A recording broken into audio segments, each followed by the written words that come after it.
Hey guys, কি খবৰ আজি আপোনালোকৰ মাজলৈ এটা নতুন ভিডিঅ' লৈ আহিছো যদি ভিডিঅ'টো চাই ভাল লাগে like comment share and subscribe কৰি দিব আজি মই আপোনালোকৰ মাজলৈ লৈ আহিছো বৰ্তমান ৰেঙনি চেনেলত সম্প্ৰচাৰিত হৈ থকা বেহাৰবাৰী আউটপোষ্ট চিৰিয়েলখনত এএসআই সিআৰপিএফ মেডাম গৰাকী প্ৰকৃতত পৰিচয় তেওঁ ঘৰ ক'ত তেওঁ কাৰ লগত প্ৰেমৰ সম্পৰ্কত আছে এই সকলোবোৰ জানিব পাৰিব আজি এই ভিডিঅ'টোৰ জৰিয়তে গতিকে ভিডিঅ'টো শেষলৈকে চাই থাকিব বলকচোন ভিডিঅ'টো দেৰি নকৰি আৰম্ভ কৰোঁ ৰেঙনি চেনেলত সম্প্ৰচাৰিত হৈ থকা বেহাৰবাৰী আউটপোষ্ট ধাৰাবাহিকখনত সিআৰপিএফ মেডাম গৰাকী প্ৰকৃত নামটো হৈছে শোভেতা দাদা জনপ্ৰিয় অভিনেত্ৰী শোভেতা দাদা ঘৰ হৈছে চণ্ডীগড়ত আৰু তেওঁ কৰ্মসূত্ৰে বৰ্তমান গুৱাহাটীত থাকে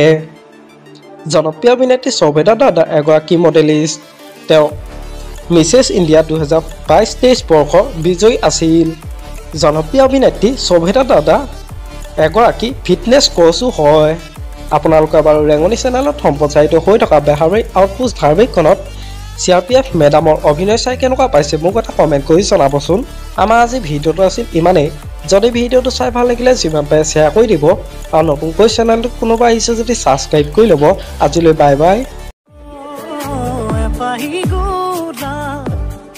তোমাৰ বাবে